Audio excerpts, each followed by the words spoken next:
Cucu Presiden Soekarno marah besar, persilakan TNI Polri tindak tegas OPM bakar sekolah.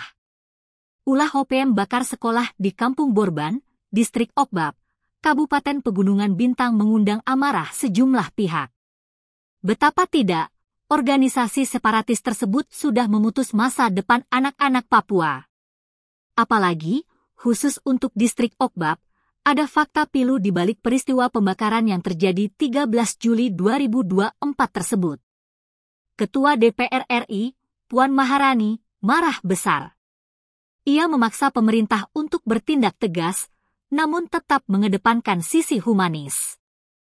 Personel TNI Polri harus bisa memastikan keamanan dan kondusivitas di Puncak Jaya pasca terjadinya kerusuhan.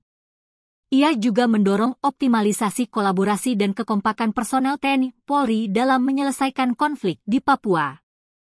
Puan meminta pemerintah untuk segera menyiapkan sarana pendidikan sementara bagi anak-anak di Distrik Okbab Pegunungan Bintang yang sekolahnya dibakar.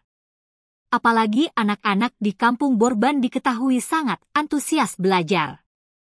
Kepala Operasi Damai Kartens 2024, Brigjen Pol Dr. Faizal Ramadhani, menyebut aparat keamanan meningkatkan patroli dan pengamanan daerah rawan.